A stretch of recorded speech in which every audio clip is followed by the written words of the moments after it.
তো দেখো বন্ধুরা, আমরা চলে গেছি হচ্ছে পুজো দিতে। পুজোর ওখানে আমার দিদা হচ্ছে পুজো দিচ্ছে, মানে পুজোর ওখানে বাটা দিচ্ছে।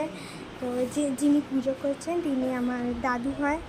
তো দেখো সবাই এখানে দাঁড়িয়ে দাঁড়িয়ে পুজো দেখছে, আর আমাদের সাথে সাথে এই পুজো সোনাটাও চলে গেছে হচ্ছে আমাদের পুজো দেখতে। ওকেও নিয়ে গেছি আমরা পুজো দেখানোর জন্য ষষ্ঠীতলায়। তো দেখো সবাই এখানে হাওয়া করছিল, আর এখানে দিদা আমার মাকেও বললো যে হাওয়া করতে, কারণ তোমরা তো সবাই জানোই যে আমার মা অসুস্থ। তো যার কারণে আমার দিদা মাকেও হাওয়া করতে বললো। আর মা যে শরীর ভালো আছে আর এই সময় ষষ্ঠীতলায় যেতে পেরেছে, এটাই অনেক বড় কথা।